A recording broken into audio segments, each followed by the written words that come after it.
हरि बोल, दंडवत प्रणाम। तो आज एक सवाल आया, कण कण में भगवान है, भगवान नहीं है ऐसी जगह नहीं है, तो ये वृंदावन की क्या विशेषता है? पहले तो हमें समझना चाहिए कि वृंदावन क्यों बोलते हैं इस जगह को। वृंदा देवी, तुलसी देवी किसी एक जन्म में राजा केदार की बेटी थी। केदार राजा, वो जवान हुई, उसको दुख पता ही नहीं। तो एक बार अपनी सखियों के साथ वन विहार के लिए गई है। कहीं कोई औरत का रोने का आवाज सुना और अपनी दासी को भेजा, देखो क्यों रो रही है। वो दासी गई, पता चला उस स्त्री का पति मर गया। तो ये बोलती है वृंदा, ऐसे पुरुष से क्यों शादी करना जो मर जाते हैं? मैं तो ऐसे पुरुष से शादी करूंगी जो कभी मरेगा नहीं। फिर आगे शादी की बात आई। इसने जब बोला, पिताजी बोले वो तो भगवान है। इसने तपस्या किया, हजारों साल तक हिमालय में जाके तपस्या करके भगवान विष्णु को पति रूप में पाया। हाँ, उससे पहले इसका परीक्षा भी हुआ। और यहाँ वृंदावन में भगवान श्री श्री राधा कृष्ण की गोपियों के साथ सेवा कर रही है।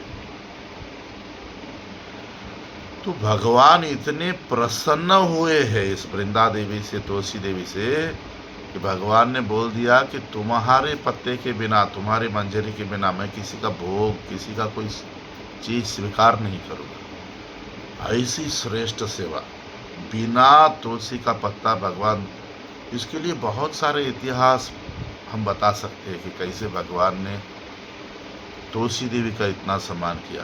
तो ऐसे तुलसी का वन जहाँ साक्षात वृंदा देवी भगवान श्री श्री राधा कृष्ण की सेवा कर रही है गोपियों के साथ, गोपियों के भी।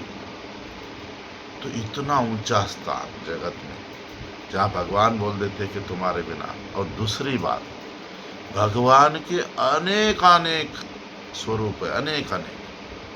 और जो वृंदावन में किया, ये सबसे श्रेष्ठ लीला बोलते, मधुरम।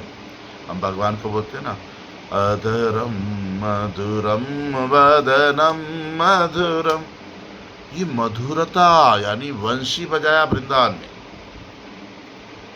सर पे मोर मुकुट वृंदावन में।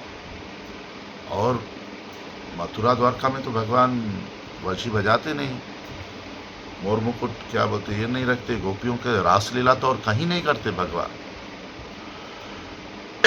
तो भगवान की उत्कृष्ट लीलाएं वृंदावन में हो रही है। वृंदावन के रज का महात्म्य है, वहां की जो धूल है, वहां के एक एक कण महान ऋषि मुनि है। वृंदावन में आज हम वृंदावन में 5000 मंदिर है, तो कलयुग का प्रभाव है कि क्या बोलते हैं कि आजकल वृंदावन में भी कंक्रीट जंगल, बिल्डिंग बिल्डिंग बिल्डिंग, होटलें, धंधा बना के बैठ गए। वो करने वाले करते रहेंगे, हमारा भाव क्या होना चाहिए?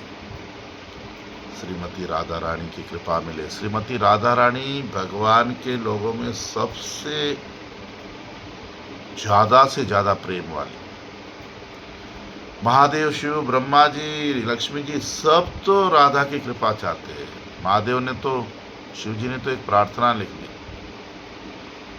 राधा कृपा कटाक्षस्तु। ये तो इतना बड़ा विषय है कि हम बात करते ही जाए, करते ही जाए, करते ही जाए।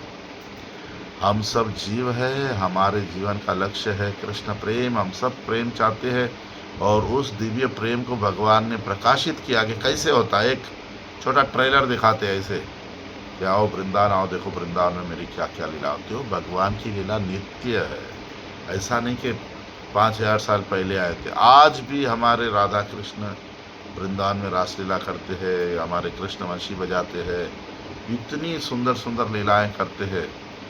हम वृंदावन जाएं कोई साधु के संग में, वहाँ की कमियों का देखना नहीं, हम भजन करने जाएं कि हमें भी वो दिव्य प्रेम मिल जाए।